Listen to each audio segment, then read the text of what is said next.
Hello, friends. I am Chevy. Welcome to my shed. How are you today? How's life in your world? How's things where you are? Hope it's all wonderful and fantastic, and I hope you had a good weekend. I did and did not have a good weekend, and so I had a headache all weekend.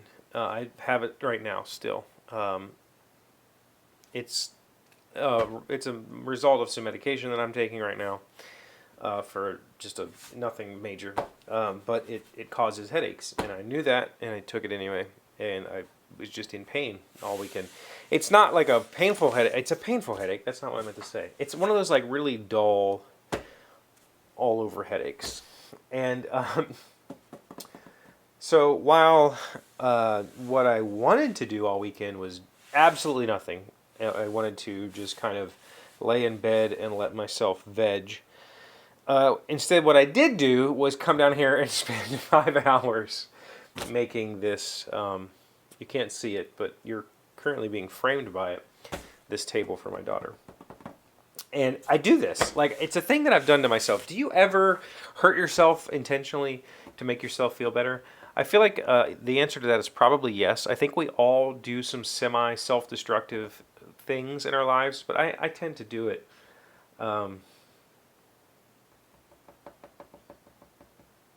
Maybe a little extra, right? And what I mean by that is pain. I don't necessarily mean making life more difficult, although I think I do make my life more difficult for myself on purpose. I think we've done episodes about that in the past, and I know that Ignacy and I have talked about it extensively. But physically, when I was in the Marine Corps, I got hurt. I actually got hurt twice. I got hurt in boot camp. I had a stress fracture in my hip that still bothers me to this day. I don't really complain about it too much, but it bothers me. And that was in boot camp. That was week 10 or 11 of boot camp, and Marine Corps boot camp is 13 weeks. I was told that I wasn't going to be able to run ever again, and that I would have to go home.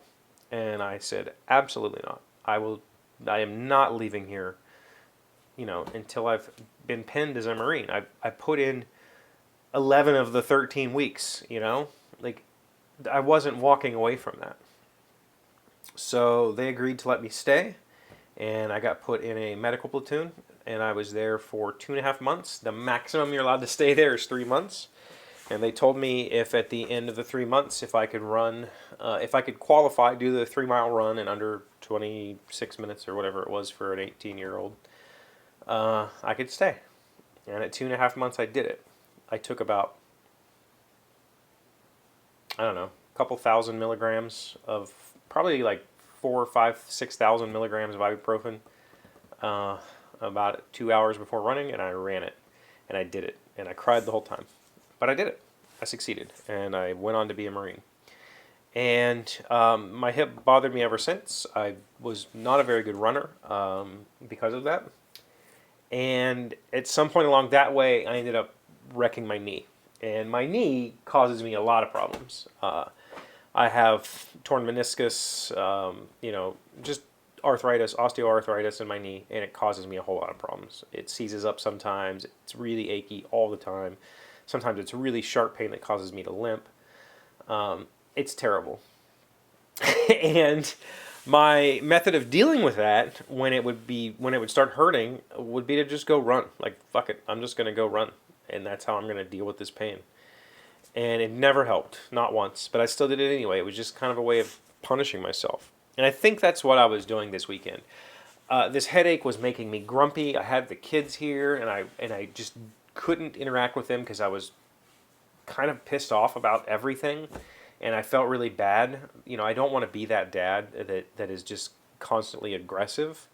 I'm not aggressive ever unless I absolutely have to be. So I just came down here and worked, and I got a lot done. This thing is kind of together. Can I show you? Oh, it's heavy. It's kind of together at this point.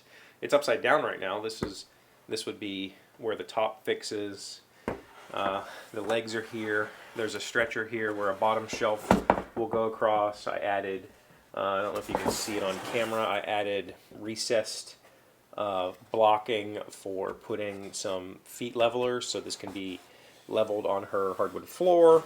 All of these pieces are put together with threaded inserts and furniture bolts, so it's all, you can disassemble it pretty easy.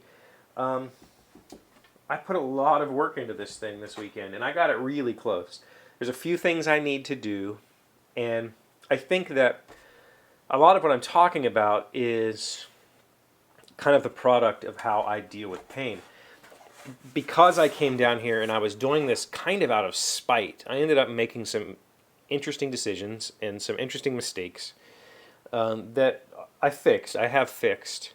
But if somebody knows what to look for, they will see those mistakes. Chances are nobody's ever going to see them. This will all get stained black with India ink, which I showed.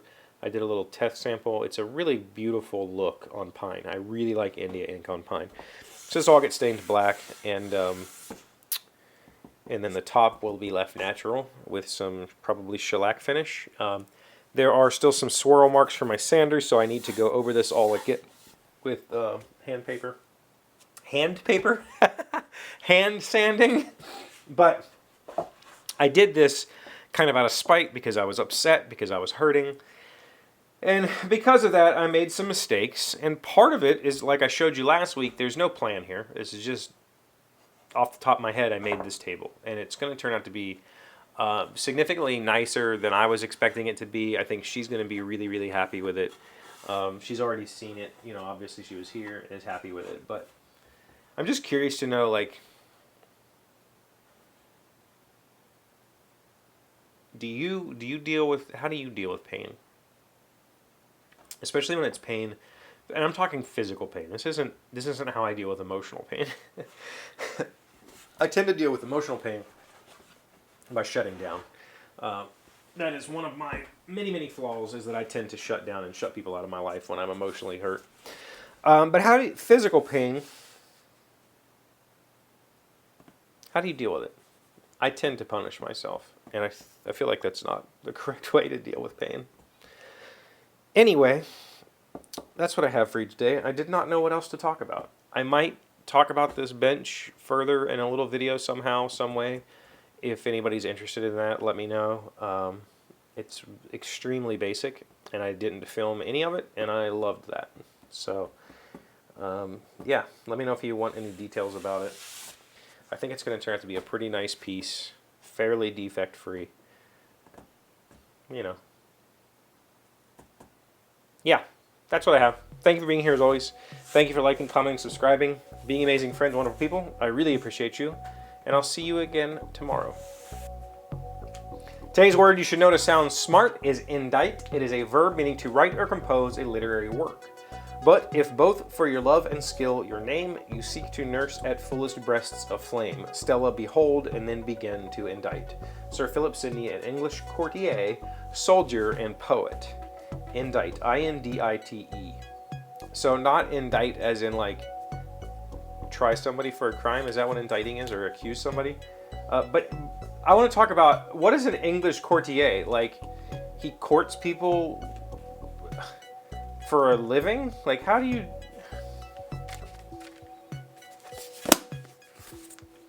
Also, I'm assuming it's pronounced French courtier, not courtier. But maybe it is courtier.